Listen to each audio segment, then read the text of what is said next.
ماہ رمضان کے 11ویں دن کی دعا۔ اعوذ باللہ من الشیطان الرجیم، بسم اللہ الرحمن الرحیم۔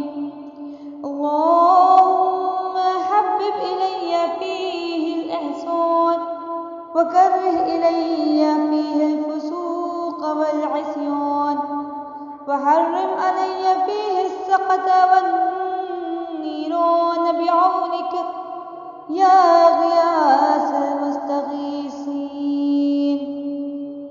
ترجمہ: خدایا آج کے دن میرے لیے نیکیوں کو محبوب بنا دے، فسق و فجور اور معصیت کو ناپسندیدہ بنا دے، اور میرے اوپر اپنی ناراضگی اور جہنم کو حرام کر دے۔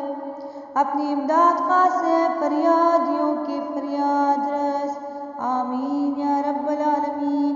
اللہم صلی علی محمد وعلی محمد